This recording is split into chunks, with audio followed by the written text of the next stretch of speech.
Minister खेळ पैठणीचा कार्यक्रम महापालिकेचे माजी स्थायी समिती सभापती सुरेश बापू आवटी यांच्या वाढदिवसानिमित्त आयोजन। इलेक्ट्रिक स्कूटरसह अनेक आकर्षक बक्षिसे।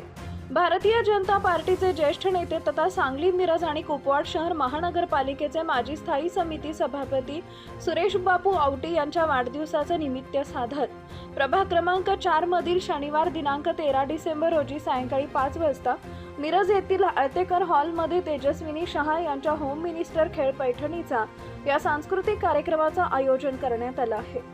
या कार्यक्रमामध्ये सहभागी होणाऱ्या महिलांना आकर्षक बक्षिसं दिली जाणार आहेत, अशी माहिती कार्यक्रमाचे संयोजक माजी सभापती निरंजन आवटी यांनी दिली आहे। या कार्यक्रमामध्ये सहभागी होणाऱ्या महिलांना आकर्षक बक्षिसं दिली जाणार असून यामध्ये electric scooter, fridge, LED TV सह 25 पैठणी अशी भरघोस 100 आकर्षक बक्षिसं देण्यात येणार आहेत। कार्यक्रमामध्ये सहभागी होणाऱ्या प्रत्येक महिलेला आकर्षक बक्षीस दिलं जाणार आहे। प्रभाग क्रमांक 4 मधील सर्व महिलांनी या कार्यक्रमामध्ये सहभागी व्हावं असं आवाहन सुरेश बापू आवटी यांनी केलं।